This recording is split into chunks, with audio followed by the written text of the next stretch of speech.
네, 마지막 5차시 시작하도록 하겠습니다. 네, 5차시에는 이전 차시와 이어서 AI 융합 교육 기반 과학 활동, 동아리 활동 두 번째에 대해서 이야기하도록 하겠습니다. 이번 학습 목표는 AI 융합 교육 기반 과학 동아리 운영 결과 및 시사점에 대해서 이해를 하시고, 그리고 AI 디지털 활용 수업 중에서 재능 기부 활동 사례가 제가 몇 번 한 적이 있거든요. 거기에 대해서 이해를 하시고, 그 다음에 AI 디지털 활용 수업을 할 수 있는 게 학습 목표입니다. 학습 내용으로는 이제 동아리 활동의 결과, 그리고 AI 디지털 활용 재능 기부 활동, 그리고 마지막으로 AI 난쟁이에 대해서 말씀드리도록 하겠습니다. 네, 아까 전에 이어서 디오라마 모형입니다. 네, 보시면 완성된 디오라마 모형입니다. 조금만 자세히 보시자면은 이렇게 좀 연결되어 있고요. 제가 동서남북 장면에서 여러 방향의 사진을 찍었거든요. 여기가 학교 이제 잔디광장과 연못이 되는 거고요. 여기는 이제 학교의 풋살장과 테니스장. 네, 여기는 학교 뭐 강당 그리고 운동장 이렇게 볼 수 있는 거고요. 이런 디오라마를 만들었고 이건 나중에 스파이와 연동돼서 식물 분류를 할 수가 있습니다. 그때 가서 설명드리겠습니다. 자, 먼저 미세먼지 온습도 센서인데요. 이거는 사실 제가 키트를 구입해서 여기에 매립을 시켰다고 했습니다. 그래서 기본적으로 이제 코딩을 할 때는 텍스트 기반의 스케치 코딩을 했고요. 여기 보시면은 뭐 데이터가 80보다 크면은 뭐 어떤 식으로 불이 들어오고 30보다 크면은 어떤 식으로 불이 들어와라 이렇게 나타내 있는데요. 실질적으로 정상적으로 잘 작동했습니다. 저희가 여기에 뭐 향이나 아니면 휴지가루 같은 걸 날려서 미세먼지를 발생시켰을 때 여기 이제 색깔이 이제 이렇게 초록색, 그다음 노란색, 빨간색으로 갈 수 있도록 그렇게 이제 코딩해서 장착을 했고요. 뭐 그런 내용이 여기 되어 있습니다. 이렇게 오렌지 보드를 이용해서 만든 걸 볼 수가 있고요. 그 다음엔 이제 인공지능 스파이에 대해서 말씀드리겠습니다. 지금까지 계속 디오라마에 중점을 두고 말씀을 드렸는데 이제부터 인공지능 스파이에 대해서 말씀드리도록 하겠습니다. 이게 초기 버전입니다. 마크 1이라고 아이들 이름을 지었고요. 초기 버전에는 그냥 여기 학교 지도인데요. 학교 여기 그냥 기본적인 위성 지도에다가 이렇게 구역을 나눠서 아이들이 무슨 10개 구역을 나눴다고 했잖아요. 그 구역에 대한 사진을 이렇게 붙이고 엔트리봇이 나오면은 엔트리봇이 화살표 방향키로 이동을 할 수가 있습니다. 이동하면서 이 선비와 접촉을 하게 되면은 이렇게 이미지 인식 창이 활성화됩니다. 그러면은 저희가 꽃으로 이렇게 압화를 시켜서 이제 이미지 인식을 시켰다고 했잖아요. 그래서 압화된 꽃을 이렇게 촬영을 하게 되면은 이제 그 지역에 해당 이렇게 보시면 요 구역으로 엔트리봇이 이동을 하고 그 어떤 식물이다라고 정도 말해주는 게 이제 초기 버전이었습니다. 이렇게 되고 있고요. 근데 이거는 디오라마 연동하지 못했습니다. 그래서 요까지가 그냥 아이들 동아리 활동에 한 거고요. 이때 이후로 저희가 이제 좀 더 관심 있는 친구들, 회장이랑 뭐 몇 명 대표 학생들 위주로 몇 명 소수로 모여서 이제 마크 2와 마크 3를 만들었는데요. 마크 2를 소개해 드리겠습니다. 마크 2를 할 때는 제가 생물 전공 선생님, 제가 물리 전공이다 보니까 생물 전공한 선생님한테 여쭤보니까 이미지 분류를 할 때, 식물 분류를 할 때는 꽃보다는 나뭇잎으로 분류를 해야 한다고 하더라고요. 그래서 아이들이 나뭇잎이구나. 그래서 10개 구역에 가서 엔트리에서는 이제 이미지 분류 학습을 시킬 때 클래스가 10개밖에 안 됩니다. 아시죠? 10개밖에 안 되기 때문에 10개 구역에 가서 구역별로 대표 식물을 정했습니다. 정하고 그 식물에 대한 나뭇잎을 애들이 가지고 다 채집을 해왔습니다. 그래서 저희 영상 제작팀에서 이런 식으로 조명을 설치하고 이거 나뭇잎을 다 일일이 촬영을 했습니다. 촬영을 해서 그거를 이제 AI 스파이 마크 2에다가 이렇게 학습을 시켰습니다. 학습을 시키고 뭐 그걸 확인한 장면이고요. 네, 그래서 만든 게 이겁니다. 네, 보시면은 마크 1보다 좀 개선이 되었죠. 그리고 아이들이 저번에 말했던 제가 지난 차시에 말씀드렸던 브루 있죠. 자막을 넣었을 때 음성으로 바꿔주는 브루를 이용해서 말도 할 수 있는 그 인공지능 스파이 마크 2를 만든 겁니다. 그래서 시작 버튼을 누르면은 얘가 막 얘기를 합니다. 얘기를 하고 그 다음에 여기에 데이터 이제 입력하라는 창이 뜹니다. 카메라가 활성화되면 여기에 이제 사진을 찍는 거죠. 나뭇잎의 사진을 저희가 찍으면은 이제 그게 이런 식으로 나뭇잎 사진을 찍는 장면입니다. 찍으면은 어느 구역에 무슨 나무이다라는 걸 알려줍니다. 알려주고 저희가 이제 피지컬 컴퓨팅을 애들 수업도 하고 이제 엔트리를 이용해서 아두이노 연결할 수 있잖아요. 오렌지 보드도 연결할 수가 있습니다. 연결해서 이제 이 구역에 구역별로 뭐 다 입력을 해서 해당 구역에 불이 들어오게끔 했고요. 그리고 LCD 창에는 이제 몇 구역 그리고 항명이 뜰 수 있게끔 섹션 1 하면서 카멜리아 재패닉 이렇게 뜨게끔 이렇게 만들었습니다. 훨씬 더 완성도가 높아지고 디오라마 연동된 그런 AI를 만들었고요. 네, 제가 간단하게 이제 AI 스파이 마크 2에 대해서 이제 시연을 한번 하고 다음으로 넘어가도록 하겠습니다. 네, 시작하겠습니다. 자, 이게 마크 2의 이제 엔트리 화면인데요. 일단은 제가 이 확대를 좀 해보겠습니다. 네, 확대를 이렇게 했습니다. 확대를 하고 시작 버튼을 눌러보겠습니다. 안녕하세요. 저는 청와중학교 AI 스파이입니다. 지금부터 AI 스파이 식물 분류를 시작하겠습니다. 네, 그러면 이렇게 스파이가 자기 소개를 하고 식물 분류 이미지를 촬영 뜹니다. 근데 제가 지금 연수인 관계로 이제 촬영을 못할 것 같고요. 여기 보시면은 제가 업로드를 해서 준비한 파일을 한번 업로드 시켜 보겠습니다.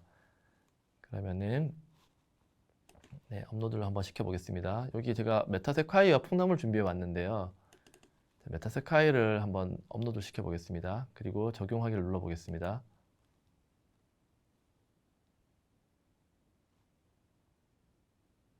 구구형 메타세코이아는 나자식물문, 무가식물강, 무과목으로 분류되며 잎이 줄 모양으로 마둔하고 뒷골로 배열되며 끝이 뾰족합니다. 네, 이런 식으로 해당 구역에 대해서 먼저 화면이 뜨고요. 그리고 이 로봇이 이동해서 이제 이 구역에 대한 이제 그 메타스카이어에 대한 특징에 대해 설명해 주는 거죠. 그런 부분으로 애들이 학습을 시켰고요. 한 가지 더 준비해 왔는데 그거를 한번 더 파일 업로드를 한번 더 해보겠습니다. 이번에 풍나무를 한번 해볼게요. 그러면은 네, 적용하기 눌러보겠습니다.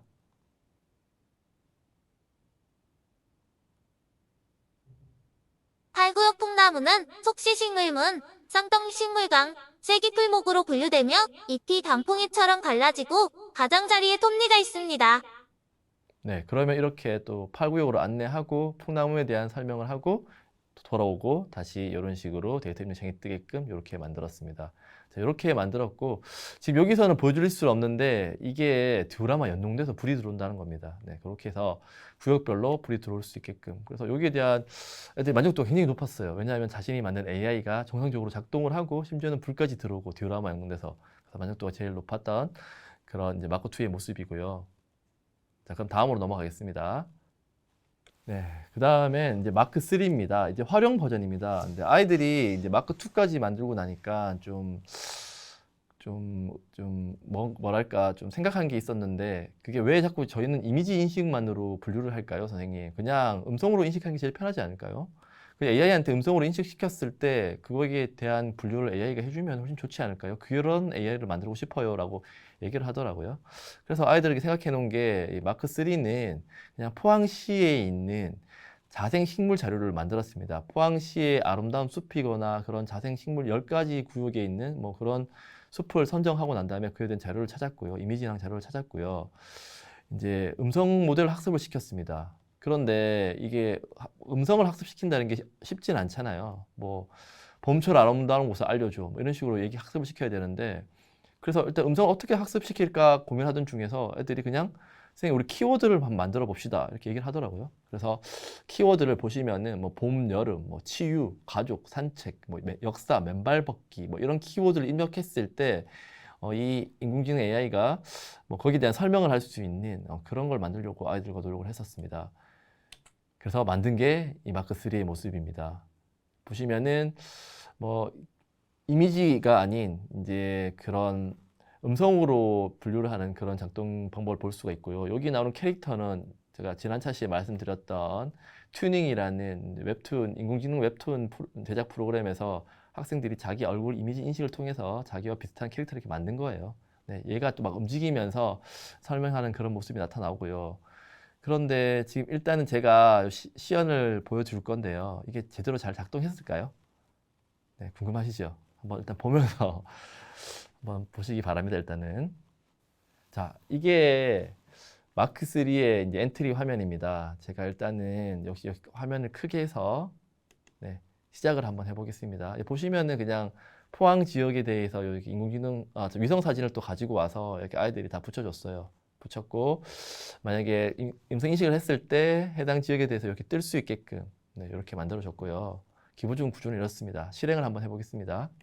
이걸 누르게 되면은 실행을 하고 난 다음에 여기 아이들이 만든 뭐 이모티콘, 아이들이 만든 캐릭터가 있죠. 네, 아이들의 모습 캐릭터 얘를 클릭해줘야 됩니다. 네, 클릭해줄게요. 안녕하세요. 저는 포항시 자생식물 분류 AI 스파이입니다. 오른쪽에 보이는 키워드 중 하나를 선택해서 말씀해 주시면 식물 분류가 시작됩니다. 자, 그래서 저도 지금 강의 환경상 역시 업로드로 한번 해보겠습니다. 미리 녹음을 좀 해왔는데요. 자, 제가 봄철 요거 한번 해보겠습니다. 자, 그러면 네, 여기 좀 약간 네, 한번 해보겠습니다. 확대가 좀 더 돼야 될 것 같은데. 봄철 아름다운 곳을 알려줘. 이렇게 됐죠. 근데 영역을 정해야 되니까 봄이 들어가야 되니까 제가 봄에 약간 강조를 해서 이렇게 영역을 한번 표시를 해보겠습니다. 네, 환경이 네, 좀 맞지 않아서 좀 어려움이 있는데 네, 이렇게 네, 봄을 잘라서 한번 적용시켜 보겠습니다. 발산 모감주 나무와 병아리 나무 군락지에는 하얀 꽃이 피는 모습이 어린 병아리를 닮았다 하여 병아리 꽃나무라 불리우며 꽃은 4월, 5월에 피고 모감주 나무의 수가 적고 희귀하며 모감주 나무도 4월, 5월에 백색 꽃이 가지 끝에 청초하게 피어나는 곳입니다. 네, 이거는 봄이 아니거든요. 근데 왜 이렇게 될까? 사실 우리가 마크 3를 만들면서 굉장히 고생을 많이 했어요. 제가 다른 것도 한번 넣어볼까요? 저건 봄에 대한 설명이 일단 아니에요. 아니고 다른 걸 한번 넣어볼게요. 이번에는 힐링 한번 넣어볼게요. 네, 포항의 힐링 숲 알려줘. 네, 제가 힐링을 좀 강조를 했는데요. 근데 사실 이거 음성 데이터 학습할 때 제 목소리를 한 게 아니라서 사실 약간 정확도가 좀 떨어질 수밖에 없는 그런 상황이긴 한데요. 네, 일단 힐링에 대해서 제가 이렇게 해서 적용을 눌러보겠습니다. 그러면 발산 모감주 나무와 병아리 나무 군락지에는 하얀 꽃이 피는 모습이 어린 병아리를 닮았다 하여 병아리 꽃나무라 불리우며 꽃은 4월, 5월에 피고 모감주 나무의 수가 적고 희귀하며 모감주 나무도 4월, 5월에 백색 꽃이 가지 네, 끝에 일단은 청초하게 피어나는 곳입니다.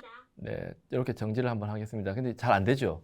사실 이게 대해서 저희 진짜 고민을 많이 했거든요. 제 목소리가 들어가니까 더 안 되는 것 같습니다. 친구들이 이거 사실 실행을 할 때 아이들의 목소리를 가지고 하면은 한 10번 하면은 두세 번 정도가 정확하게 들어갔고 나머지는 잘 안 됐던 것 같아요. 그래서 여기에 대해서 저희가 개선을 하지 못하고 이렇게 마무리를 했는데 나중에 제가 이거 정보 선생님들이랑 소통하면서 여쭤봤어요. 엔트리 음성 인식이 진짜 안 되던데 잘하는 방법이 없을까요? 물어보니까 엔트리가 원래 음성 인식이 잘 안 된다고 하시더라고요. 그 방법이 없을까요? 물어보니까 그 음성을 먼저 엔트리가 음성을 받았을 때 그거를 먼저 텍스트로 바꿔야 된다고 하더라고요. 그래서 바꾼 텍스트를 가지고 이제 비교해서 분류할 수 있도록, 그러니까 뭐 만약에 봄이라면은 봄이라는 음성을 넣고 그 봄을 텍스트로 먼저 바꾸고 난 다음에 텍스트로 바꾼 걸 가지고 봄이라는 그런 걸 비교해서 인식할 수 있게끔 그렇게 만들려고 하시더라고요. 그러면 훨씬 더 이제 인식을 잘한다 이렇게 말씀을 해주시더라고요. 어쨌든 마크 3는 저희가 제대로 만들지는 못했습니다. 그냥 이렇게 방법만 보여드리겠습니다. 네, 이렇게 해서 마크 3까지 저희가 보았고요. 다음 넘어가겠습니다. 네, 사실 제가 이번에 마지막 그 AI융합교육대학원 졸업을 하고 있는 마지막 학기에 다니고 있습니다. 그래서 지금 논문을 쓰고 있는데 동아리 활동과 관련된 논문을 쓰고 있기 때문에 약간 소개를 해드리면 좋을 것 같아서 약간 언급을 하겠습니다. AI융합교육 주체가 되는 교사와 학생들의 경험에 대한 이제 심층적인 연구, 그러니까 실정 연구가 거의 없다는 실정입니다. 그래서 저는 학생들이 이런 동아리 활동 경험을 현상학적 연구 방법을 주제로 선정해서 세이더만과 슈만이 제시한 3단계 면담법을 연구 주제에 맞게 재구성하여서 지오루지의 현상학적 체험 연구 방법 5단계를 적용해서 지금 논문을 작성하고 있는 중입니다. 간략하게 이제 결과를 말씀드리면은 학생들과 실정 연구이기 때문에 면담을 많이 했습니다. 뭐 보통 한 6명 정도의 대표 학생들과 면담을 했는데 3차례 정도 했고요. 한 번 할 때마다 30분에서 뭐 50분 이 정도 면담을 했던 것 같습니다. 그런 면담 내용들을 정리를 해서 의미 있는 단위를 좀 제가 수집을 해봤는데, 먼저 학생들의 이제 경험과 관련된 그런 범주고요. 그 주제에서는 애들이 동아리 활동에 참여하는 계기가 무엇이냐? 그럼 애들은 친구들의 권유, 그 홍보, 동아리 활동 홍보, 그다음 학교 동아리에 대한 평판에 대해서 가장 관심이 많았고요. 그래서 이런 과학 동아리에 참여하게 되는데 과학 교과에 대한 흥미가 있냐? 그러니까 대부분 친구들이 자연형성에 대한 관심이 있다. 그리고 채집 실험에 대해서 흥미가 있다. 그리고 뭐 이런 활동을 하다 보면은 적극적으로 만들어지는 것 같아서 좋은 것 같다. 그래서 관심이 있다. 그렇게 얘기했고요. 그래서 인공지능에 대한 흥미에 대해서 물어봤는데 좀 재밌는 대답이 들어서 공통적으로 이렇게 얘기를 하더라고요. 인공지능에 대해서는 아이들이 대부분 인류의 삶을 좀 개선해 준다 해서 좋게는 생각하는데 그게 과하면 안 된다고 다 생각을 하고 있었어요. 왜냐하면은 인공지능이 나중에 인간의 삶을 위협한다. 그런 생각들이 공통적으로 하고 있었고요. 그리고 뭐 편리하다. 이제 별도의 수업 시간을 할당해서 좀 수업을 했으면 좋겠다라는 이야기가 많았습니다. 그리고 스팀 교육과 AI 융합 교육에 대해서도 제가 물어봤습니다. 그래서 스팀 교육에 대해서는 학생들이 이미 학교에서 많은 그런 스팀과 관련된 활동을 했기 때문에 친숙하게 알고 있는 편이었고, 그런 활동이 그냥 어쨌든 문제를 제시해서 그 문제를 애들이 협업을 해서 해결해 나가는 과정이잖아요. 그래서 친구들과 토론하고 함께 진행한다. 그래서 참여도가 높고 이제 흥미가 있다. 뭐 그런 내용을 많이 해줬고, 이제 AI 융합 교육에 대해서는 그냥 자세히는 모르지만은 그냥 AI를 스팀 수업에 활용하는 거 아니에요 정도라고 대답하는 친구들이 많았습니다. 그래서 특히 이런 동아리 활동에서 AI 융합 교육 기반 동아리 활동에서 어려움이 무엇이냐라고 물어봤습니다. 그래서 당연히 주제 선정 방법이었습니다. 저희 학생들이 원하는 걸 했으면 좋겠다라고 했고, 선생님이 동아리에서 한 것처럼 가이드라인을 제시해 주면 좋았다. 그리고 다양한 예시 자료가 저희들이 볼 수 있었으면 좋았겠다라고 얘기를 했고요. 그런 이제 주제 해결을 하는 과정에서 어려움이 없었냐라고 물었을 때는 이제 역량이 없다는 거죠. 아이들이 역량과 지식이 부족했다. 그리고 그래서 뭐 그런 내용들이 좀 있었고요. 그 다음에 수업 환경은 그러면 어떻게 해야 되냐? 이런 동아리 활동을 융합 교육과 관련된 동아리 활동하기 위한 수업 활동은 어때야 되냐? 당연히 AI와 관련된 기기를 조작할 수 있는 환경이 구성되어야 된다. 그리고 타의가 아닌 자의로 지속적으로 참여를 해야 되고, 친구들과 편하게 이야기하고 담소 나누면서 토론 및 협의를 할 수 있는 편안한 환경이 제일 중요하다고 얘기를 많이 해주셨습니다.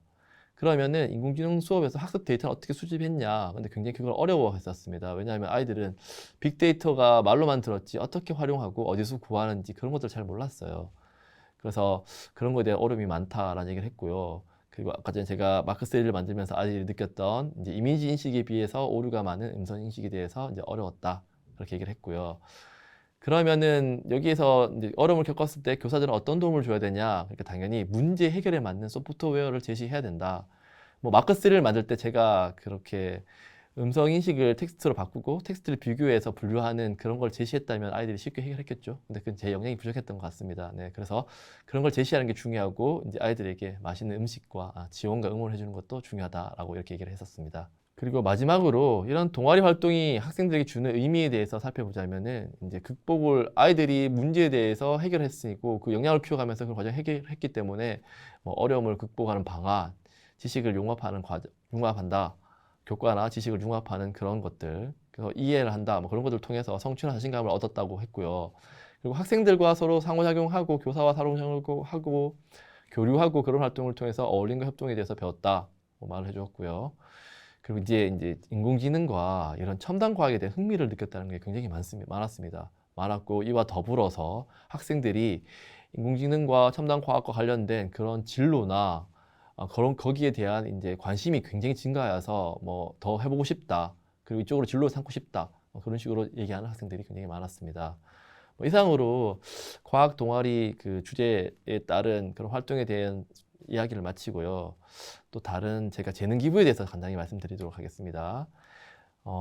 AI 디지털 활용 재능 기부 활동입니다. 네. 저희는 역시 동아리 활동을 통해서 이런 재능 기부 활동을 많이 했는데요. 두 가지 정도 말씀드리겠습니다. 저희가 이 활동을 할 때 그 메이커 교육관을 갔었거든요. 메이커 교육 한마당에. 그때 종이로 전하는 메시지 토포를 만들기라는 주제로 이렇게 초등학교 학생들이나 중학교 학생들에게 토포 만들기 활동을 했습니다. 굉장히 반응이 좋았고요. 이것도 역시 디지털 교육의 일종이라고 볼 수 있기 때문에 간단히 설명하겠습니다. 토포라는 이제 커팅 풀 툴가 있습니다. 이제 커팅 풀 툴을 이용해서 종이를 이렇게 자르는 거죠, 예쁘게. 색깔별로 잘라서 붙이고.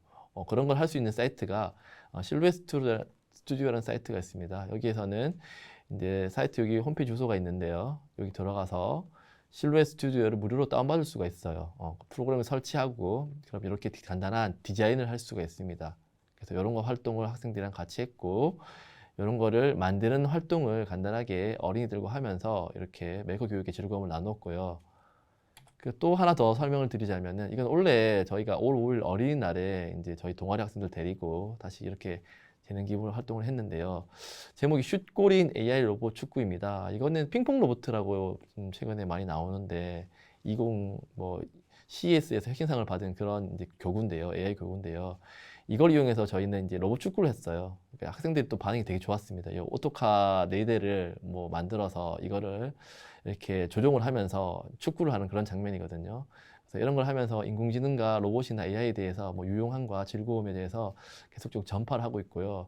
이렇게 AI 디지털 활용 수업이라고 했는데 수업에만 이렇게 활용되는 게 아니라 저는 이제 아이들이 이런 식으로 재능 기부 활동이나 사회에 나가서 어린이들한테 도움을 주고 즐거움이나 유용함을 전파하는 활동이 진짜 좀 더 뭔가 진정한 교육이고 체험적인 교육이라고 생각을 하고 있는데요.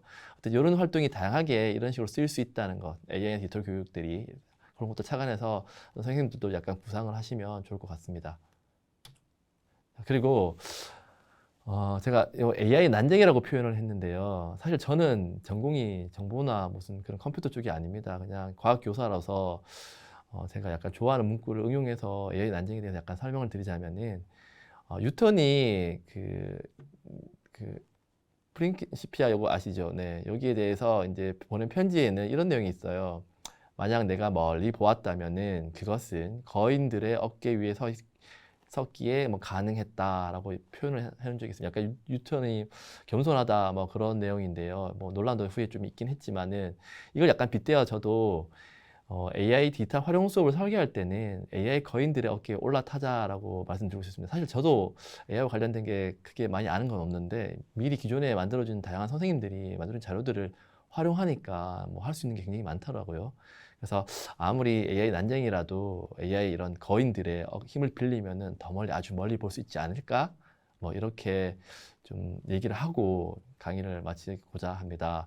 5차 시에 걸쳐서 제가 오랜 시간 강의를 하면서 지금 좀 많이 지쳐 있는데 어떤 선생님들께서도 긴 강의 들어주셔서 감사합니다. 이상으로 강의를 마치도록 하겠습니다. 감사합니다.